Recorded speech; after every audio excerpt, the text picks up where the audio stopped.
When you're a competitive athlete, you learn very quickly how strong you are or how energetic you are, all of those things. But it could very well be that there's a lot of people who have an equally as good a body as you have, that performs just as well, that is as muscular, let's say in bodybuilding, there's exactly the same kind of proportions in all of those things. So the question really is what puts you over the top? It is the mind that really creates the body. It's the mind that makes you really work out the 4 or 5 hours a day. It is the mind that visualizes of what the body ought to look like as the finished product.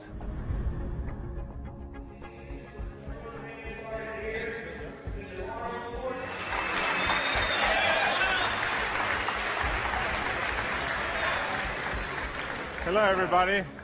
For the last 2 years I've been doing exhibitions like this all over California in various institutions, in prisons, in hospitals and so on.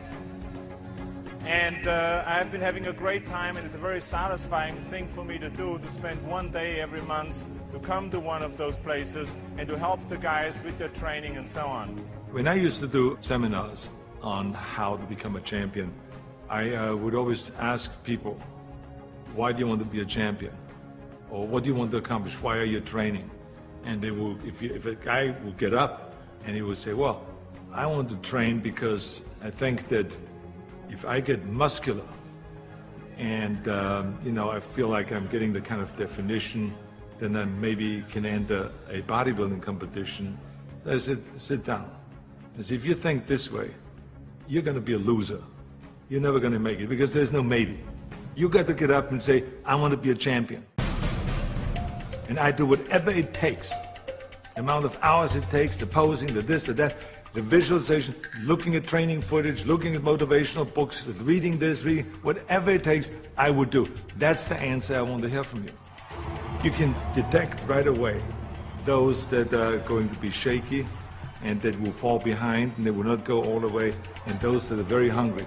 And that hunger you have to develop because you have to create a goal for yourself, whatever that may be, a short-term goal and a long-term goal, and you got to go after that. And if you do not see it, and if you do not believe it, who else will?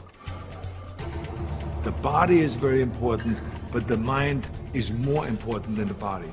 You have to visualize what that body ought to look like in order to make it win, because that's what creates then the will that you need to go to the gym every day. The will that makes you go into the 4 reps, the will that makes you go beyond when you do your 500-pound reps in the squats and you can't do another rep and your body is shaking. It's the will that makes you go one more time down and struggle up one more time. And so it's all of this, so the mental aspect that motivates you and that makes the difference between you being in the gym full of joy and looking forward to doing that extra rep and looking forward to doing those extra 100 reps in the sit-ups and working past the pain barriers. That all is the mind. That's not the body. So this is why I think the body is very important, but the mind is more important than the body. So you got to go to the gym and feel like every rep that you do is getting you one step closer to that goal, to make that vision that you have turn into reality. And that's why when you look at pumping iron, for instance, you can see that we always had great joy in the gymnasium. And people always were saying, why would you laugh and have a good time? You're working at 5 hours. Well, we did because I knew that every workout, every 5 hours, will get me closer to becoming the Mr. Olympia or the Mr. Universe or the Mr. World and all those things. And I think that if you think that along the way you're not going to fail, then you're blind.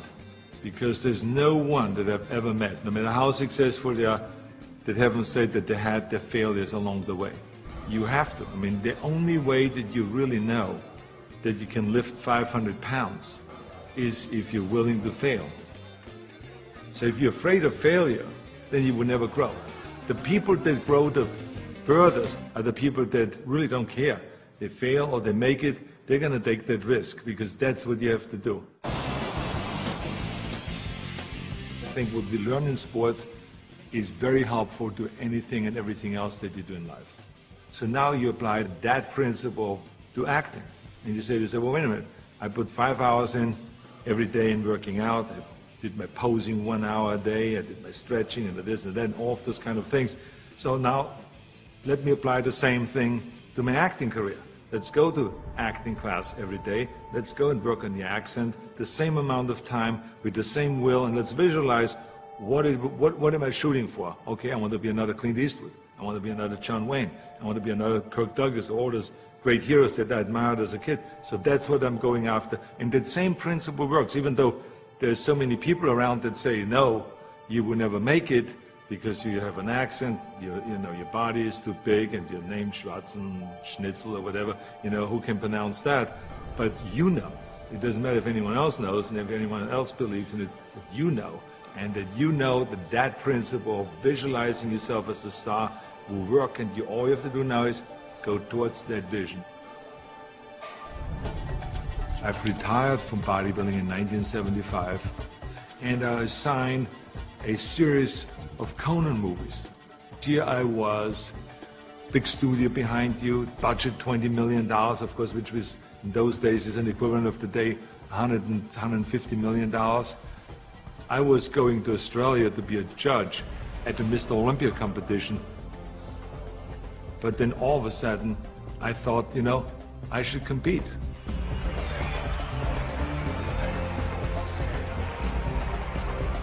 I think the competitors felt very disappointed.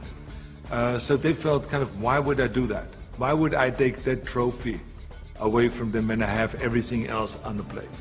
And so I think there was disappointment there. And, I just felt, well, that's something that I need to do. I felt very strongly about it, and so I competed. So now you apply that principle in my political career. This historic election has come about because there's a tremendous disconnect between the people of California and the leaders of California. I'm running for governor to lead a movement for change. I want to be the people's governor. I will work honestly, without fear or favor, to do what is right for all Californians. Join Arnold and let's bring California back. People see me as a big action hero on the screen, and they expect the same kind of bigger-than-life action in reality. That's why in my political career, people always say to me, well, but this is politically risky to go and start, for instance, talking about prison reform. People don't want to go and even talk about that.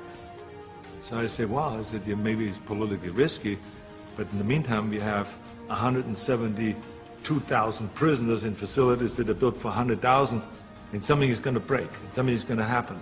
I want to fix it. I feel very strong that I can bring people together. I feel very strong that I could unite Democrats and Republicans, all of those things. And I knew exactly what needed to be done to turn the economy around, to bring jobs back, to bring businesses back, to reform, workers' compensation, and to do all of those things. I knew there's certain things that we have to do to turn the economy around and to make people in California feel like that this is, in fact, a golden state. And true enough, after I have announced, and after I ran, and after I won, all of the things that I've planned became a reality.